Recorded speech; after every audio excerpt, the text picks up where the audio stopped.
प्रकोष्ठ के प्रदेश अध्यक्ष हैं। बहुत शुक्रिया आपका रोहित जी। आप इस फेज में भी महज एक सीट पे लड़ रहे हैं, बागपत पे बीजेपी ने जो आपको दी है लड़ने के लिए, आप अपने लिए क्या संभावनाएं तलाश रहे हैं? ब्रिजेश जी, इस फेज में भी हम 8 सीटों पे चुनाव लड़ रहे हैं, जो कि कल हो रहा है, क्योंकि हमारा गठबंधन भारतीय जनता पार्टी के साथ है, जो एनडीए है। और हम जो गठबंधन के अंदर जब रहते हैं तो हम अलग अलग मैनिफेस्टो नहीं निकालते हैं, जिस तरीके से कांग्रेस और समाजवादी पार्टी ने अलग अलग मैनिफेस्टो, जैसे जिस तरीके से अपनी बारी में बोलिए, मैं सबको समझ दूंगा। जिस तरीके से इंडिया गठबंधन के 2 एलाय जो यहाँ पे उत्तर प्रदेश में लड़ रहे हैं, कांग्रेस और समाजवादी पार्टी ने अलग अलग मैनिफेस्टो निकाला है, तो अब जनता भी कंफ्यूज है कि भैया किसके मैनिफेस्टो को माने। क्या तो मैनिफेस्टो बनाओगे, जाने दो। नहीं, देखिए हम तो हमारे जो मुद्दे थे भारतीय जनता पार्टी के मैनिफेस्टो के अंदर हमने इनकॉर्पोरेट करा दिए, लेकिन अब जो व्यक्ति अलग अलग मैनिफेस्टो निकाल रहा है, भाई ओपीएस की बात कांग्रेस करा करती थी, परंतु समाजवादी पार्टी के मैनिफेस्टो में है और कांग्रेस के मैनिफेस्टो से गायब है। और इनके नेता समाजवादी पार्टी कांग्रेस के नेता कह रहे हैं कि अब ओपीएस की कोई बात नहीं होगी। इनके एक बहुत बड़े नेता हैं संतराम गंगाराम, कांग्रेस के, जो कि कह रहे हैं, जानती है ना प्रियंका जी संतराम गंगाराम कौन है? नहीं जानती होंगी प्रियंका जी, कंफ्यूज हो गई हैं। संतराम गंगाराम जी हैं सैम पित्रोदा, जिनके माँ बाप ने उनका नाम रखा था संतराम गंगाराम, परंतु वो वहां विदेश जाके बन गए सैम, और कांग्रेस के बन गए ओवरसीज के। चिढ़ाने वाली भाषा बोल रहे हो? चिढ़ाने वाली, उनके माँ बाप ने उनका नाम रखा, ये उनका नाम है। ब्रिजेश जी गूगल कर लीजिए, गूगल कर लीजिए, प्लीज इंटरप्ट ना करें, पहला राउंड है ना, आप लोग गूगल कर लीजिए। अरे भाई, उनके माँ बाप ने नाम रखा था, उनके माँ बाप की बारे में बोलने दीजिए, उनके माँ बाप ने नाम रखा था वो, लेकिन उस नाम को भी उन्होंने, क्योंकि राम से तो विशेष नफरत है। अच्छा, एक उस नाम से प्लीज 10 सेकंड मुझे दे दीजिए। इनहेरिटेंट टैक्स की बात कर रहे हैं। अगर आपका 2 कमरे का मकान है ब्रिजेश जी, तो जाना तो सबको है इस दुनिया से, तो जिस व्यक्ति का 2 कमरे का मकान है, जब वो जाएगा तो वो 1 कमरा सरकार का हो जाएगा।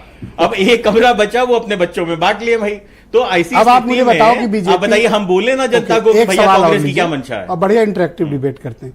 बीजेपी ने अपने घोषणा पत्र में ये जो किसानों के एमएसपी है, इसकी गारंटी की कोई बात नहीं की है, और ना वो इसको अपना मुद्दा मानते हैं। राष्ट्रीय लोकदल भी क्या इसको एमएसपी की गारंटी अप्रूव करती है या नहीं?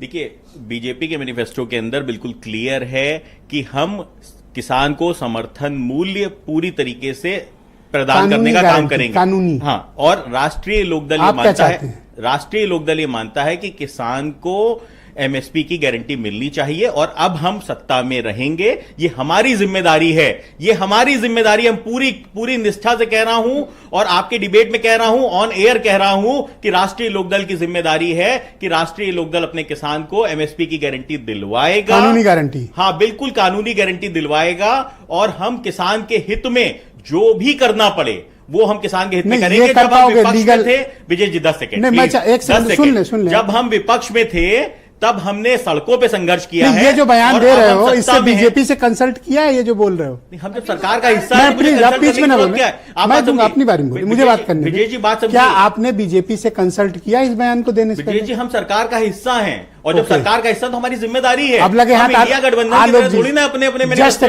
5 सेकंड रुकिए, आलोक अवस्थी जी को दोबारा फिर से कनेक्ट कर दिया जाए। अवस्थी जी, ये जो कह रहे हैं आप उस पर सहमत हैं? लीगल गारंटी एमएसपी की ये करेंगे?